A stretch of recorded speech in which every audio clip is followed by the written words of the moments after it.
with that, I'm told we are ready for Konception with Cartoon Summer Resort.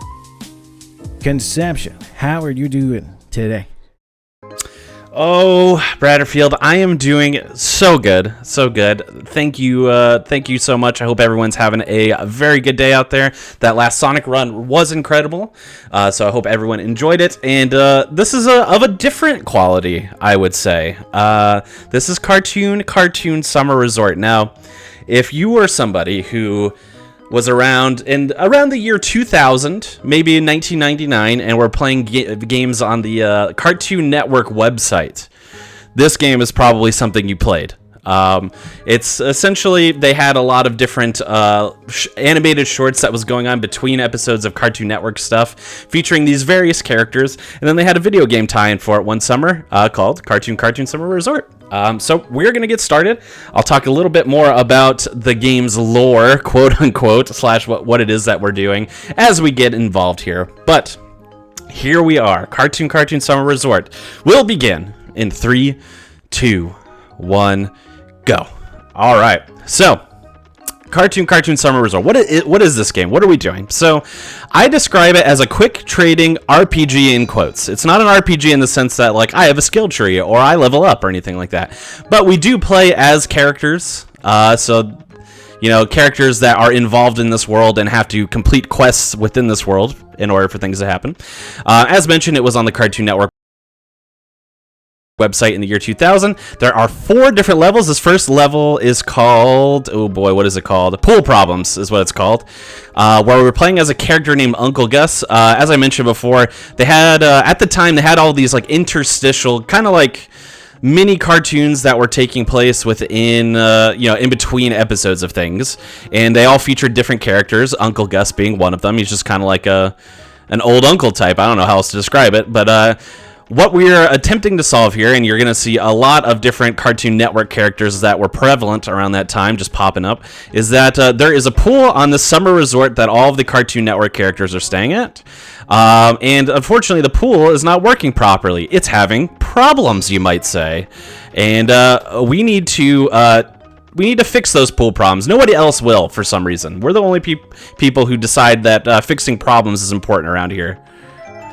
So I don't know why that is, but we're going to be fixing the problems. Now, what is the problem exactly? The pool has a pump house, like most big pools do, right?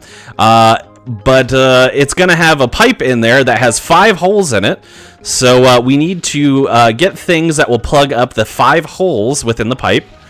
And then we also need to gain access to the pool house, which we can't do without a wrench for some reason. I don't know. You need a wrench to get in the pool house. So but that's essentially what we're going to be focusing on. And the majority of what we're going to be doing in general, which is that I'm going to try to collect the 5 items that I need for any given level as fast as possible in order to complete the level as fast as possible. But we will be doing all 4 levels here. And there are indeed some glitches, but first we have my mortal enemy in this game, which is the ducks. Let's see. Actually, they're behaving pretty well. I can't complain, except now I'm kind of trapped as I get out. Yes, so RNG exists in this game, and it exists in the form of ducks, as well as some other animals. Those ducks all have their own text boxes and want to get you to do different things. We don't have time. We just got to dodge the ducks. But here we are in the pool house. We already got our 5 items by trading with people and getting various things. You know, we got some tape, a sock, some gum, and some more tape. And voila, that is level 1 done. And here we are at level 2. You will notice that there's a little, blank in between levels here. That is completely normal. Do not worry. What that is so this is, as I mentioned, a game that was on the Cartoon Network website, which, as you can imagine, is not normally super accessible to you, right? However, there is an incredible program called Flashpoint, developed by somebody named Blue Maxima. And what Flashpoint is a preservation program that saved all these lost Adobe Flash games, Adobe Shockwave games, things like that. We're also going to clip through a wall here, and that just works for some reason. That was actually discovered, surprisingly, not too long ago, but for some reason it's a tile that's on the transition between the screens that it doesn't load. It doesn't, I don't know, it just doesn't exist. So we can just walk right through it. I wish I could say I had to do some intense setup for that, but yeah, nope. But yeah, so I'm playing this on a program called Flashpoint, which was working to preserve all of these old Flash Shockwave type games. Each of these levels, because it was kind of its own different website on the original game, has its own kind of client, for lack of a better term. So what happens when I need to swap to the next level? You used to be able to, like in the original game, it used to have a box that you can click on, and it would just take you to the next level. But because the website doesn't function like that anymore, right? Each level has its own client, so that means I quick swap between them. But there will be like 1 minute, 1 bit of a second where there will be nothing on the screen for a moment. But yeah, so we are in level 2 now. Oops, I didn't get the item there. There we go. We're in level 2 now, which is called Tennis Menace. I think this tends to be one of the longest levels in the game. Similar issue. We have a tennis machine that was developed by Dexter. Oops, from Dexter's laboratory, and it's gone. It's on the fritz. It's on the fritz. It's meant to just shoot tennis balls so that people can hit them back and whatnot, but it's absolutely pummeling everybody. And we guess how many cannons it has? It has 5 cannons. So we're gonna get 5 items to plug up its cannons, but we also need to get a suit of armor so that we can go in there and not get absolutely annihilated by tennis balls. So we have most of the items already, believe it or not, but we are gonna go get the suit of armor now, where we're going to deal with the most frustrating part of RNG in this game, which is the crabs. I'm going to do it first, and then I will explain why they're so frustrating. Actually, it gave me a not so clear. All right, there we go. Not too bad, could have been worse. But these crabs all have a warp point on them. If you touch a crab, you'll warp to a point in the map.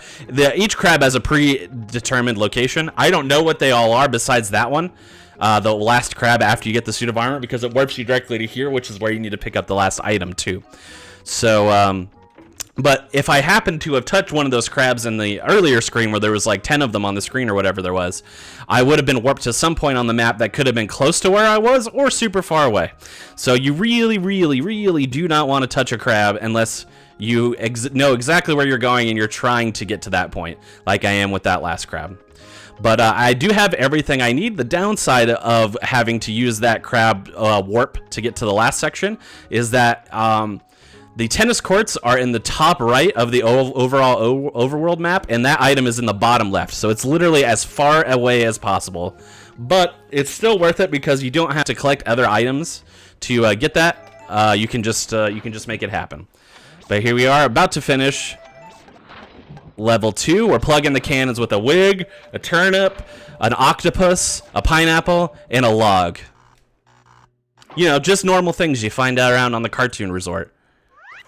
And there we go. Level 3. Oops, didn't click in it. There we go. Level 3. Now, level 3... Oh my gosh, there we go. Level 3 is unique. It's actually my favorite level to play casually.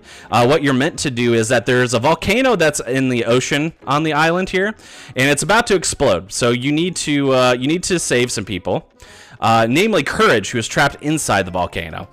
But there are also animals that live on the island where the volcano is that need to be rescued and paired up with somebody, so that they don't just expire on the island. They have a place to live afterwards.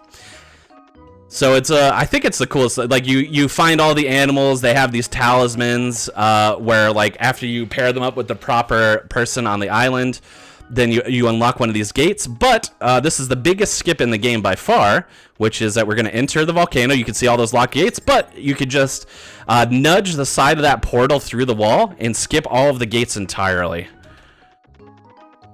So now we do not have to play this level as intended at all. We just have to go and rescue Courage after we navigate through this maze-like thing here. So we are down, across, talk to Courage, voila. End of episode 3. Now, the flashing lights warning for episode 4 can come on now, because we are in episode 4. Yeah, there is a little bit of flashing lights in just this room only. We won't be in this room for very long in the run, but it does end on here, so we'll just keep the flashing lights warning up through the end here. But we are on the 4th and final level, which is called... Oh boy. I don't remember. It's a dance party, is what we're doing. So, in the dance party, essentially, we need to get a bunch of costumes, and then we need to pair up the dance partners with each other. Now, they all have predetermined dance partners, so when you're playing this game casually, you're meant to like talk to one side of the partners, figure out who it is they have like a little crush on or whatever, and then pair them up with their respective person. But it never changes, so I know exactly who needs to be paired up with who. So I just need to work on collecting the costume pieces in order to make the one side of the party, comfortable enough to dance, because they're just like embarrassed for various reasons. And then once they have their outfits ready, then I can just pick them up and then head on over to the dance floor area and pair them up with the person that they want to be with. Mojo Jojo, also a big source of RNG here, as well as Buttercup here, because she can really troll you, but we did not get trolled by Buttercup, just by Mojo Jojo, which is pretty cool. We are going to get some warm milk from Cow here, and I don't really want to talk about it, so we're just going to move on past. I don't want to talk about the implications of all that, so we're going to move on past. And then we're going to get our boat. That's a pretty common thing across all 4 levels here. And then we're going to go collect some of these items needed to that make people more confident. But before we get into all of that, why don't we throw it over to our excellent host Bratterfield for a few messages. Absolutely, thank you. We are still making good progress on the Worms World Party Remastered blindfolded missions with $92 out of $350. And yeah, don't forget to put those donations, if you're able to, donate towards the target and the poll. Same donation can go to both incentives. And the poll for Bleed 2 is still very close, 32 to 30. It used to be only weren't, but now the rival's on the board, and it's a $2 gap, so it's anyone's game for that character choice. So keep those donations coming in. Don't forget to post towards your incentives. Thank you. Awesome. I love when bid wars are close. That makes them infinitely more exciting. Yeah. Okay, so what we got going on? We just picked up Courage, who needed a wig. He needed to disguise himself because he's afraid of Mojo Jojo. Then we picked up Chicken from Cow and Chicken. Chicken needed some cool pants because, I don't know, he wanted to be styling, I guess. We're going to pick up these platform shoes on the way. Oops. And then we're going to grab a few more items as we continue to round up a few of these characters. We're going to grab what is referred to, I believe, in the game as the leisure suit. Here, it's like an old, blue velvet kind of leisure suit. Then we're gonna go talk to IR Baboon. Throw back to that cartoon too. And IR Baboon is gonna wear the leisure suit. I don't know, maybe to cover up that the red shiny baboon butt. Who knows? But we're gonna get IR Baboon. That's 3 of the 5 characters that we need to grab. The 4th is Double D from Ed, Edd, and Eddy, and the final one is Dexter from Dexter's Lab. Double D from Ed, Edd, and Eddy wants to get a shark tooth necklace. I guess those were cool back then. I don't know. I am not the arbiter of fashion. But Double D really wanted to rock the shark tooth necklace, but we got it for him. Oops. And we're going to go pick up our 5th and final person here, which is Dexter. Dexter has a little bit of a complex about his height. Would like those platform shoes we picked up so that he could be a little bit taller and feel ever so confident on the dance floor. So we're going to grab Dexter and head on over to the dance floor. Again, flashing lights warning coming up here too, because we're heading back into the disco. And time is also coming up very shortly, so let's get ready for that too. All right, here we are. Again, the partners are all the same. They try to throw in Johnny Bravo to make a mistake here. I will not fall for it. And there we go. That's our partners. Time is coming up. Here we go. It will come up on the hooray screen here. And time. There we go. All right. That, believe it or not, is Cartoon Summer Resort. All levels completed in front of your very eyes. I hope you enjoyed it. I'll shout out a few people. This community is actually slowly but surely growing a little bit, believe it or not. We have some people who are kind of interested in running this game. We even have some people who are working on kind of remastering this game and making it more playable and more accessible in the future for other people. So I just wanted to let me pull up the names of the people who are working on making that happen here. While I do that, if you're interested in speedrunning this game, feel free to just hit me up. I kind of made all of the routes for the most part for each of the levels. So if you're interested in wanting to learn a little bit about that, feel free to check that out. Yeah, and then if you want to check out the remaster, I unfortunately could not find the names here. I thought I had them accessible, but I couldn't find them.